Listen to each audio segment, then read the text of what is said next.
Please go ahead. Good morning, ladies and gentlemen.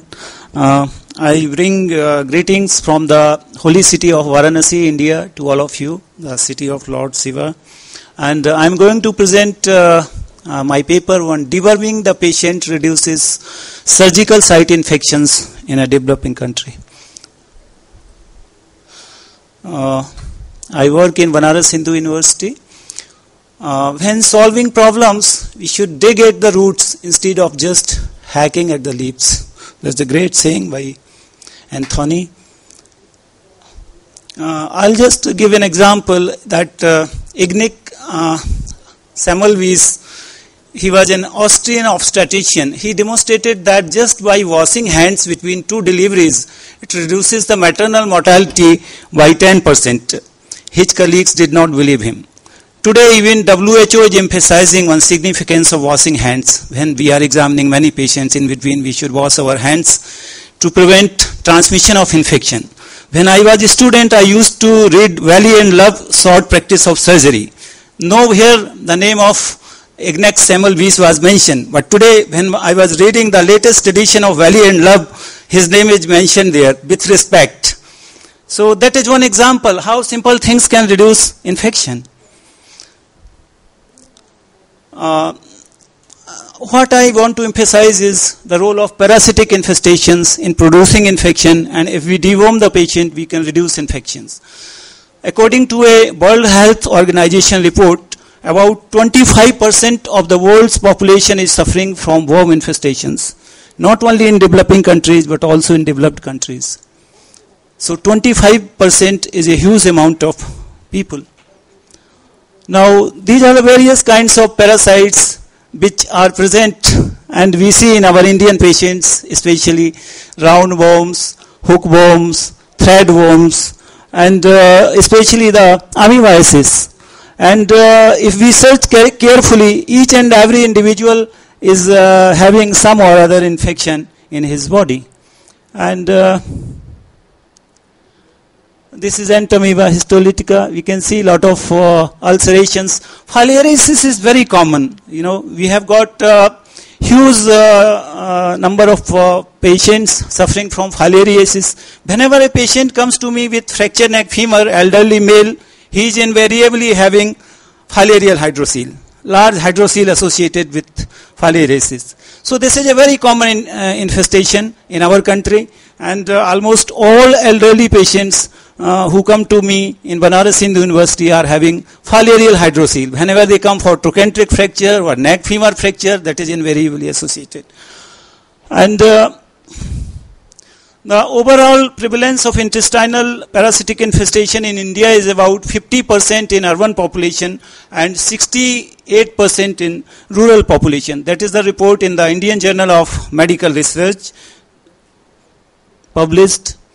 A study was done by us to determine the prevalence of intestinal, protozoal and helminthic infestations in rural population of India.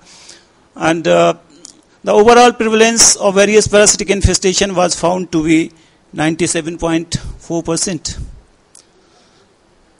The parasites, they not only steal our nutrition from the host, but they cause immunosuppression for their own survival and predispose the host for bacterial, fungal and viral infections because they cause immunosuppression. It is written in the textbook of Cecil Loeb that filarial worms, they suppress our T lymphocytes. T lymphocytes count goes down, and this will lead to more infections by bacteria and viruses. So we divided our, we made some observations. Two groups of 2,000 patients each who were undergoing elective orthopedic operations were studied for the incidence of surgical site infections. Cases getting infected within a month of surgery only were included in this series. In group 1, the patients were only given analgesic and prophylactic antibiotics as it is written in the textbook. No textbook writes that we should deworm the patient. No textbook of orthopedics writes that we should deworm our patient. And most of the surgeons, they do not practice deworming. No attention was paid to parasite in this group by not doing deworming. and doing what is written in the book. In group 2 patients, they were thoroughly investigated for parasitic infestations. Stool for ova and cyst was done for 3 consecutive days. Their blood was examined for microfilariae and other parasites. Patients were dewormed before surgery, and their nutrition was also improved by giving them calcium, vitamin, iron, protein, and blood transfusions when necessary, if they were anemic because of worms. In group 2, we used this albendazole 400 milligram or levamisole 150 milligram was given. The albendazole was given for 3 consecutive days. Ofloxacin and ornidazole tablets were used for 5 to 10 days for amoebiasis. And we used diethyl carbamazine citrate for 21 days. And the course was repeated every yearly interval in these patients if they came to follow up. Niclosamide was used to treat the tapeworm infestations.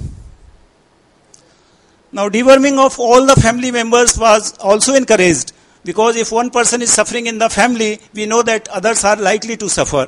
So we dewormed the whole family members, and the patients were educated also regarding hygiene and washing hands and so on. Reinfestation of filarial infestation was prevented by encouraging the patient to use mosquito nets, mosquito repellents. The 2 groups of patients which we observed were almost similar in other parameters like age, sex, type of operation done, and treated in the same operation theatre and ward under same situation. And they were treated in the routine operation theatre by senior consultants.